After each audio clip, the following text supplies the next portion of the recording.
BPSC का हुआ है, बीएसएससी का हुआ है, तो उन केसेस का इन्वेस्टिगेशन किया है।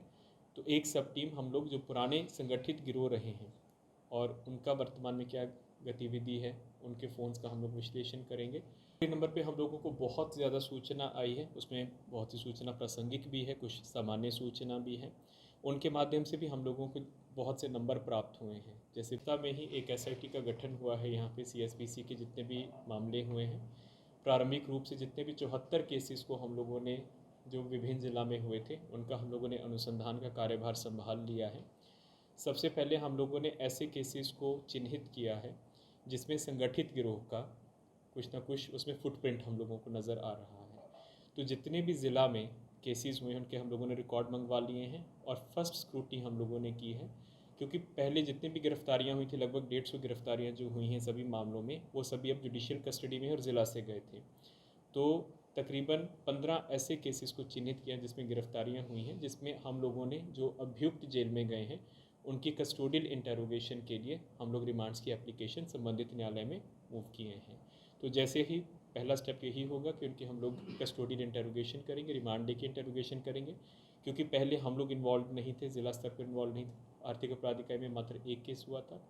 दूसरा, जितना भी डिजिटल एविडेंस, जितने भी मोबाइल फ़ोन्स, ब्लूटूथ डिवाइसेस, सभी ज़िला में जहाँ जहाँ पे भी जब्त हुए, तो संबंधित न्यायालय की अनुमति लेके अब हम लोग उन सभी का यहाँ पे आर्थिक अपराध इकाई में उनको ले रहे हैं और उसके बाद न्यायालय की अनुमति करके उसके बाद जो तकनीकी विश्लेषण है, जो मैंने अभी आपको बताया कि जो हम लोगों ने एडवांस सॉफ्टवेयर परचेज़ किए हैं, तो एक हमारा टीम उस बात पे लग रहा है।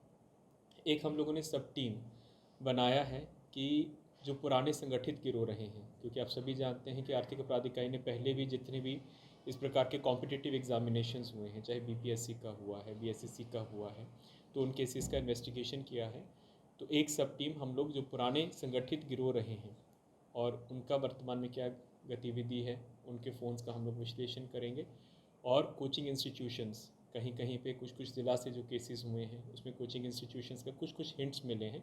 तो एक सब टीम समर्पित रूप से उसके ऊपर काम करेगी और जो अभी कस्टोडियल इंटेरोगेशन के बाद जो इंटेरोगेशन रिपोर्ट्स हम लोग बनाएंगे वो हम समानांतर रूप से फिर उनके जो लोगों के नाम आ रहे हैं सत्यापन करके उनके ऊपर जाएंगे। और सीएसपीसी के माध्यम से भी हम लोगों ने एक नोडल ऑफिसर हम लोगों को मिले हैं और उनसे जो भी हम लोगों को इन्फॉर्मेशन चाहिए होगी वो उनके माध्यम से हम लोग प्राप्त कर रहे हैं। जो नंबर जारी किया गया था टोल फ्री, उससे क्या मदद मिल रही है? टोल फ्री नंबर पे हम लोगों को बहुत ज़्यादा सूचना आई है, उसमें बहुत सी सूचना प्रासंगिक भी है, कुछ सामान्य सूचना भी है।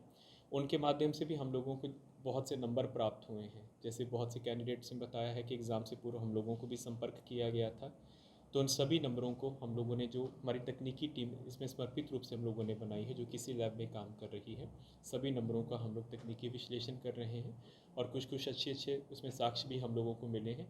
और क्योंकि 74 केसेस हैं, मेन चुनौती है कि सभी को साक्ष्यों को एक साथ जोड़ना, उसके लिए अब हम लोग आगे का काम कर रहे हैं। ईओयू के द्वारा इस मामले में कितने लोगों को गिरफ्तार किया गया? ईओ के द्वारा हम लोगों ने सिर्फ एक ही केस किया था, जिसमें हम लोगों ने, जो कॉल सेंटर हुआ था नवादा से, हम लोगों ने गिरफ्तार किए थे 6 लोगों को, लेकिन वो एग्ज़ाम से पहले का केस था।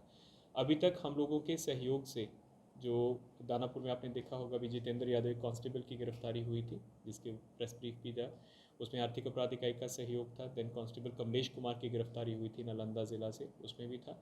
लेकिन क्योंकि केसेस का अनुसंधान अभी हमारे पास आया है और अभी उसमें कोई भी और नेम्ड एक्यूज्ड नहीं है, जब कस्टोडियल इंटेरोगेशन होगा तो उसके बाद जो प्राथमिकी अभियुक्तों का नाम आएगा वो हम लोग करेंगे। उसके बाद अभी कोई